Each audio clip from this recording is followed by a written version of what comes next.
প্রিয় দর্শক, বাংলা ব্যান্টার চ্যানেলে আপনাদেরকে স্বাগতম। আজকে আমরা মার্কিন যুক্তরাষ্ট্রের নতুন খাদ্য নির্দেশিকা নিয়ে কথা বলবো। মার্কিন যুক্তরাষ্ট্রের স্বাস্থ্য সচিব রবার্ট এফ কেনেডি জুনিয়র আমেরিকানদের জন্য নতুন খাদ্য নির্দেশিকা ঘোষণা করেছেন, যা পুষ্টিকর খাবার, প্রোটিন এবং স্বাস্থ্যকর চর্বি গ্রহণের উপর জোর দিয়েছে। সম্প্রতি এক সংবাদ সম্মেলনে প্রশাসন একটি নতুন ফুড পিরামিড উন্মোচন করেছে, যার শীর্ষে লাল মাংস, পনির, সবজি এবং ফলের ছবি রয়েছে। কেনেডি এই নির্দেশিকাকে পুষ্টি নীতির ইতিহাসে সবচেয়ে গুরুত্বপূর্ণ পরিবর্তন হিসেবে বর্ণনা করেছেন এবং স্বাস্থ্যের জন্য ক্ষতিকর অত্যন্ত প্রক্রিয়াজাত খাবারকে উৎসাহিত করে এমন নীতির অবসানের আহ্বান জানিয়েছেন। এই নির্দেশিকাগুলো অতিরিক্ত চিনির উপর সীমা নির্ধারণ করবে এবং মাংস ও দুগ্ধজাত খাবার অন্তর্ভুক্ত রয়েছে এমন খাদ্যাভ্যাসকে উৎসাহিত করবে। কেনেডি জুনিয়রের নেতৃত্বে আমেরিকানদের জন্য খাদ্য নির্দেশিকা 2025 থেকে 2030 এ প্রকাশিত নতুন ফুড পিরামিড আমাদের পুরনো ধ্যান ধারণাকে পুরোপুরি বদলে দিয়েছে। খাদ্যাভ্যাসের নিয়মে এক যুগান্তকারী পরিবর্তন এনেছে আমেরিকার স্বাস্থ্য বিভাগ। সহজ কথায়, আগে আমরা যে পিরামিড মেনে চলতাম, এটি ঠিক তার উল্টো বা উল্টানো পিরামিড। তো পরিবর্তনের মূল বিষয়গুলি হলো, চর্বি ও আমিষ এখন আর শত্রু নয়। সবচেয়ে বড় পরিবর্তন এসছে চর্বি বা ফ্যাটের ক্ষেত্রে। এতদিন চর্বি ও লাল মাংসকে হার্টের শত্রু মনে করা হতো এবং এড়িয়ে চলতে বলা হতো, কিন্তু নতুন নিয়মে বলা হয়েছে চর্বির বিরুদ্ধে যুদ্ধ শেষ। কেনেডি বলেন, প্রোটিন এবং স্বাস্থ্যকর চর্বি অপরিহার্য এবং পূর্ববর্তী খাদ্য নির্দেশিকায় এগুলোকে ভুলভাবে নিরুৎসাহিত করা হয়েছিল।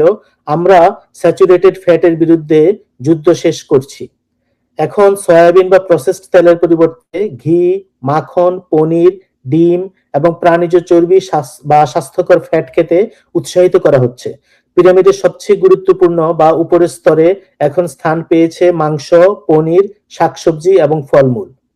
শর্করা ও প্রসেসড খাবারের বিরুদ্ধে কঠোর অবস্থান। আগে পিরামিডে ভাত, রুটি বা শর্করা জাতীয় খাবার বেশি খাওয়ার কথা বলা হতো, কিন্তু নতুন নির্দেশনায় রিফাইন করা চাল, ময়দা এবং চিনিকে স্বাস্থ্যের মূল শত্রু হিসেবে চিহ্নিত করা হয়েছে।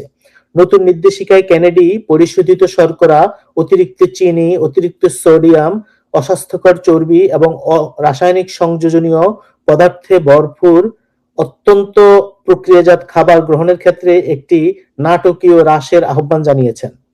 ভাত, রুটি কমিয়ে প্রাকৃতিক বা হোল গ্রেইন শস্য অল্প পরিমাণে খাওয়ার পরামর্শ দেওয়া হয়েছে। বিশেষ করে প্যাকেটজাত খাবার, কৃত্রিম রং এবং অতিরিক্ত চিনি মেশানো খাবার পুরোপুরি বর্জন করতে বলা হয়েছে। 10 বছরের কম বয়সী শিশুদের খাবারে চিনি একদম নিষিদ্ধ বা শূন্যের কোঠায় নামিয়ে আনার কথাও বলা হয়েছে। দুধ ও দুগ্ধজাত খাবারে পরিবর্তন।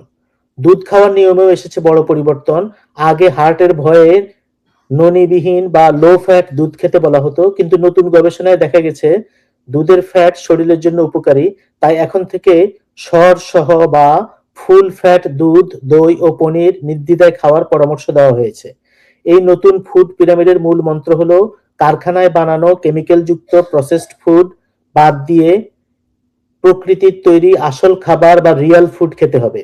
অর্থাৎ ডায়েট থেকে চিনি ও প্যাকেটজাত খাবার কমিয়ে মাছ, মাংস, ডিম, সবজি ও খাঁটি দুধের মতো পুষ্টিকর খাবার খাওয়ার অভ্যাস গড়ে তোলাই এর প্রধান উদ্দেশ্য।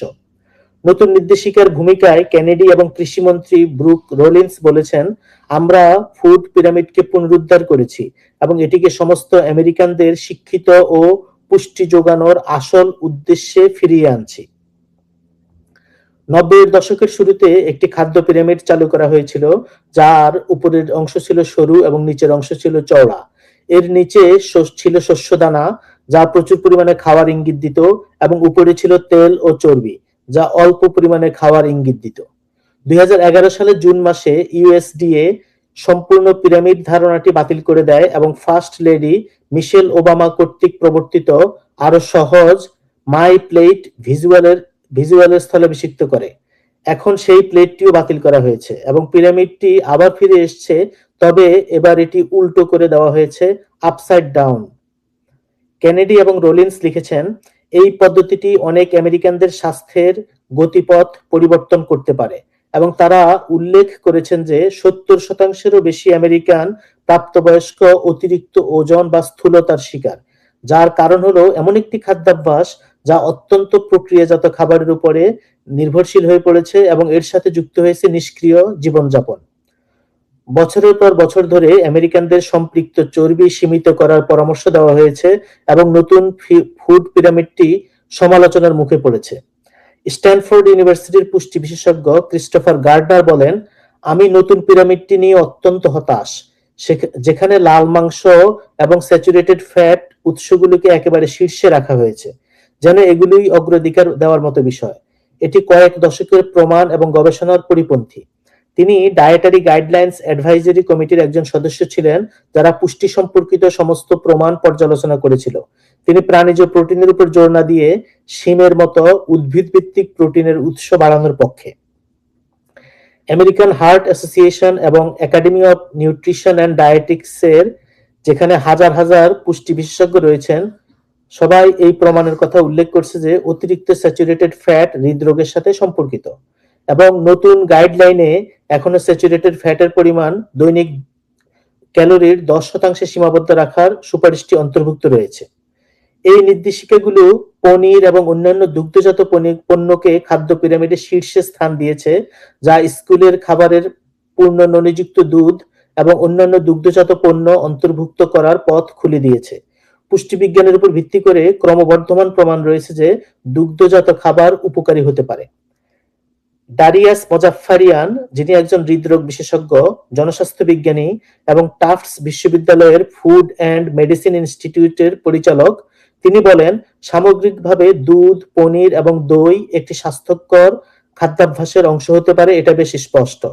তিনি আরো বলেন, দুধ, পনির এবং দইয়ের কম চর্বিযুক্ত ও পূর্ণ চর্বিযুক্ত উভয় সংস্করণই হৃদরোগের ঝুঁকি কমানোর সাথে সম্পর্কিত।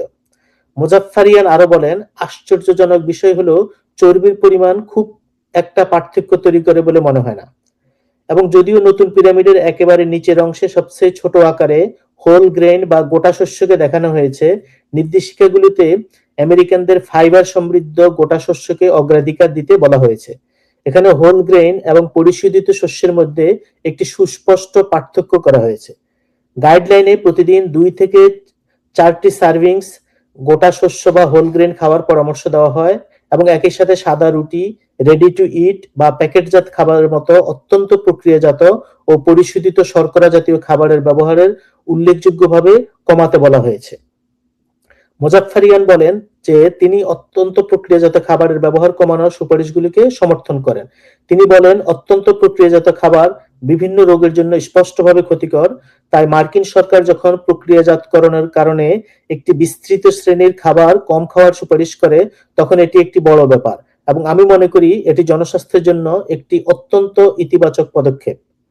যদিও গাইডলাইনে আল্ট্রা প্রসেসড শব্দটি ব্যবহার করা হয়নি, তবে এতে এই বিষয়ের উপর জোর দেওয়া হয়েছে যে আমেরিকানদের এমন প্রকৃত বা রিয়েল ফুড খাওয়া উচিত যা শরীরকে পুষ্টি যোগায়, এবং তারা 10 বছরের কম বয়সী শিশুদের জন্য কোনো পরিমাণ অতিরিক্ত চিনি খাওয়ার সুপারিশ করেনি। নতুন নির্দেশিকাগুলিতে অ্যালকোহল সংক্রান্ত সুপারিশেও পরিবর্তন আনা হয়েছে, যেখানে পূর্ব নির্ধারিত নির্দিষ্ট দৈনিক সীমাগুলো তুলে নেওয়া হয়েছে। আগে মহিলাদের জন্য দিনে 1 গ্লাস এবং পুরুষদের জন্য দিনে 2 গ্লাস পর্যন্ত সীমা ছিল। এর পরিবর্তে নির্দেশিকাগুলিতে সহজভাবে বলা হয়েছে, উত্তম স্বাস্থ্যের জন্য কম অ্যালকোহল সেবন করুন, কোনো নির্দিষ্ট পরিমাণ উল্লেখ না করেই এটা বলা হয়েছে। এছাড়াও গাইডলাইনে উল্লেখ করা হয়েছে কাদের অ্যালকোহল সম্পূর্ণভাবে এড়িয়ে চলা উচিত, যার মধ্যে রয়েছেন গর্ভবতী নারী, অ্যালকোহল আসক্তি থেকে সেরে ওঠা ব্যক্তি এবং যারা মদ্যপানের পরিমাণ নিয়ন্ত্রণ করতে পারেন না, এবং যারা এমন ঔষধ সেবন করছেন বা যাদের এমন শারীরিক অবস্থা রয়েছে যা অ্যালকোহলের সাথে প্রতিক্রিয়া করতে পারে। যদিও বেশিরভাগ আমেরিকানরা এই খাদ্য তালিকাগত নির্দেশিকাগুলো পড়েন না, তবু স্কুল এবং সামরিক ঘাঁটির খাবারে কি পরিবেশন করা হবে, সেই সাথে মা ও শিশুদের জন্য ফেডারেল খাদ্য সহায়তায় কি অন্তর্ভুক্ত করা হবে তা নির্ধারণে এসব গাইডলাইন অত্যন্ত প্রভাবশালী, কারণ এই নির্দেশিকাগুলো ক্যালোরি ও পুষ্টির জন্য লক্ষ্যমাত্রা নির্ধারণ করে। Thank you.